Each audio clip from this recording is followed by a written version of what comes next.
നമസ്കാരം, എല്ലാവർക്കും വീഡിയോയിലേക്ക് സ്വാഗതം. അപ്പോൾ ഇന്ന് നമ്മൾ ചർച്ച ചെയ്യുന്ന വിഷയം പോസ്റ്റ് പാർട്ടം പ്രഗ്നൻസിയെ കുറിച്ചാണ്. വളരെയേറെ പ്രതീക്ഷയോടെയാണ് ഓരോ സ്ത്രീയും അമ്മയാകുന്നത്. സ്ത്രീ അമ്മയാകുന്നത് ആ സമയം തൊട്ട് അനുഭവിക്കുന്ന ഒരുപാട് മാനസിക പ്രയാസങ്ങളുണ്ട്. ഒരാളോടും നമുക്ക് തുറന്ന് എൻ്റെ പ്രശ്നങ്ങൾ ഇതാണ് എന്ന് തുറന്ന് പറയാൻ പറ്റാത്ത വല്ലാത്ത ഒരു മാനസിക അവസ്ഥയിലൂടെ എല്ലാം കടന്നു വന്നിട്ടാണ് ഒരമ്മ ഒരു കുഞ്ഞിന് ജന്മം നൽകുന്നത്. ആ ഒരു ഘട്ടം കഴിഞ്ഞ് പ്രസവം കഴിഞ്ഞതിന് ശേഷം അനുഭവിക്കുന്ന ഒത്തിരി മാനസിക പ്രയാസങ്ങളുണ്ട്. പ്രസവത്തിന് മുന്നേ അനുഭവിച്ചതിൻ്റെ ഒരു 100 ഇരട്ടി കാര്യങ്ങൾ നമ്മൾ പ്രസവശേഷം അനുഭവിക്കുന്നുണ്ട്. പെട്ടെന്ന് നമുക്ക് സങ്കടം വരിക, കുട്ടിയുടെ കരച്ചിൽ കാരണം നമുക്ക് ഉറങ്ങാൻ കഴിയാതെ വരിക, നമ്മൾ തന്നെ തേങ്ങി കരഞ്ഞു പോകുന്ന അവസ്ഥ, കുറ്റപ്പെടുത്തലുകൾ കാരണം മരിച്ചു കിട്ടിയാൽ മതിയായിരുന്നു എന്ന് തോന്നുന്ന അവസ്ഥ, കുട്ടിയോട് ദേഷ്യം തോന്നുന്ന അവസ്ഥ. ഇത്തരത്തിൽ ഒരുപാട് പ്രയാസങ്ങളിലൂടെ ആയിരിക്കും നമ്മൾ ആ ഒരു സ്റ്റേജ് കടന്നു പോകുന്നത്. വലിയൊരു സപ്പോർട്ട് തന്നെയാണ് ഇതിനൊരു റെമഡി എന്ന് പറയുന്നത്. ഹസ്ബൻഡാണ് ഏറ്റവും വലിയൊരു ഈ ഒരു മെൻ്റൽ സ്ട്രെസ്സിൽ നിന്നും പുറത്തു കൊണ്ടുവരുന്നതിൻ്റെ ഏറ്റവും വലിയ മെഡിസിൻ എന്ന് പറയുന്നത് ഹസ്ബൻഡ് തന്നെയാണ്.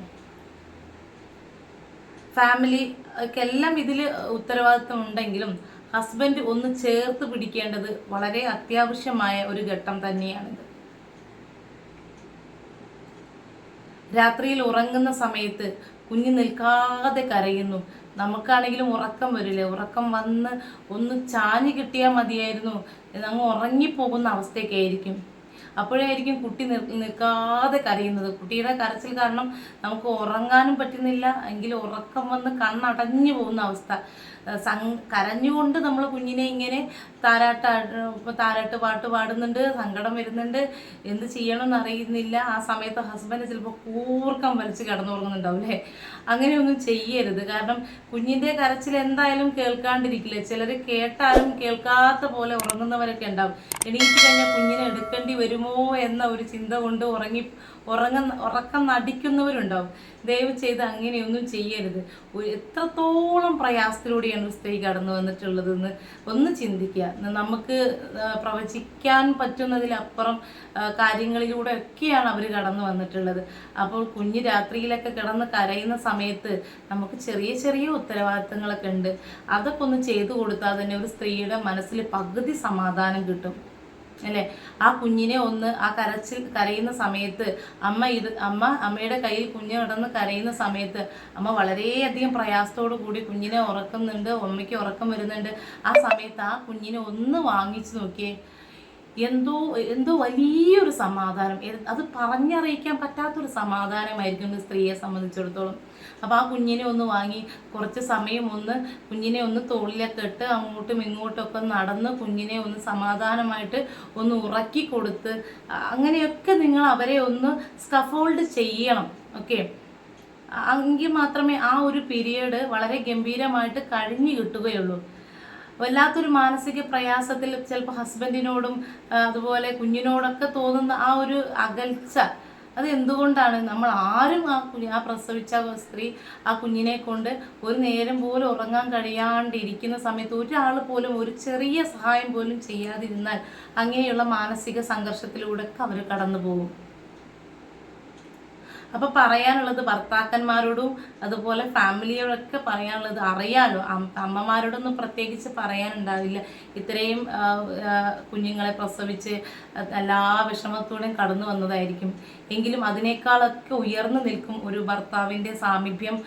ഭർത്താവിനെ ഒന്ന് കെട്ടിപ്പിടിക്കുക, അതുപോലെ തന്നെ കുഞ്ഞിനെ ഒന്ന് ചേർത്ത് പിടിക്കുക. കരയുന്ന സമയത്ത് ഭർത്താവ് കുഞ്ഞിനെ കൊണ്ടുവന്ന് നടന്ന് ഭാര്യയോട് തുറന്ന് സംസാരിക്കുക, വളരെ പൊളൈറ്റായിട്ട് സ്നേഹമായിട്ട് സംസാരിക്കുക. അങ്ങനെ മാത്രമേ ഈ ഒരു സ്റ്റേജ് അവർക്ക് ഒരു വലിയ മാനസിക പ്രയാസങ്ങളൊന്നും ഇല്ലാണ്ട് കടന്നു പോകാൻ പറ്റുകയുള്ളൂ. പിന്നെ ചില ഫാമിലിക്കകത്ത് വളരെയധികം കുറ്റപ്പെടുത്തലുകളുണ്ടാവും. അപ്പോൾ ഇവൾക്ക് എന്താ കുഞ്ഞിനെ നോക്കിക്കൂടെ, കുഞ്ഞ് കരയുന്നില്ലേ, അങ്ങനെയല്ലേ ഇങ്ങനെയല്ലേ, അതിനെന്താ ഇത്ര സംഭവമാക്കാനുണ്ടോ എന്നൊക്കെ പറയുന്നുണ്ടാവും. പക്ഷെ അതൊക്കെ കുറ്റപ്പെടുത്തുമ്പോഴും അവർ അനുഭവിക്കുന്ന ആ മാനസിക വിഷമം എത്രത്തോളം എന്നറിയാതെയാണ് അത് പറയുന്നത്. അപ്പം അങ്ങനെയൊന്നും കുറ്റപ്പെടുത്താതിരിക്കുക. ഇപ്പോൾ ഹോർമോൺ ചേഞ്ച് വല്ലാതെ സംഭവിച്ചിട്ടുണ്ട്, പെട്ടെന്ന് ഇമോഷനാവും, കരയും, അതുപോലെ തന്നെ പെട്ടെന്ന് ദേഷ്യം വരും, എല്ലാം. അതൊന്നും നിങ്ങളോട് പ്രത്യേകിച്ച് വൈരാഗ്യമോ അല്ലെങ്കിൽ ഒന്നും ഉണ്ടായിട്ടല്ല. നിങ്ങളടുത്ത് ആരടുത്ത് അവർക്ക് പ്രത്യേകിച്ച് ഒരു വൈരാഗ്യം ഒന്നുമില്ല.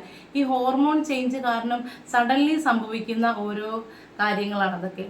അപ്പം എല്ലാവരടുത്തും പറയാനുള്ളത്, ഇനി പ്രസവ ശേഷമാണെങ്കിലും പ്രസവിച്ചതിന് അതിൻ്റെ ആഫ്റ്റർ ആണെങ്കിലും ബിഫോർ ആണെങ്കിലും നിങ്ങളുടെ പിന്നെ പാർട്ട്ണറെ ചേർത്ത് പിടിക്കുക.